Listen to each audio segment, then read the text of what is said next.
மருதமலை மாமணியே முருகையா பாட்டு. அந்த பாட்டுலயே அடுத்த வரி தேவரின் குலம் காக்கும் வேலையா அப்படின்னு வரும்.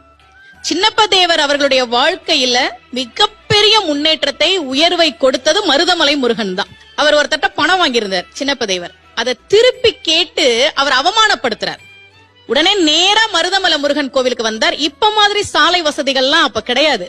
நீ எல்லாம் ஒரு கடவுளா, நான் கஷ்டப்படுறேனே நீ பாத்துக்கிட்டு இருக்கிறியே அப்படின்னு சின்னப்ப தேவர் கேட்டாராம்.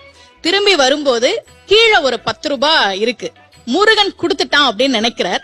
அதுல இருந்துதான் அவருடைய வாழ்க்கையில ஒரு மிகப்பெரிய முன்னேற்றம் வந்தது.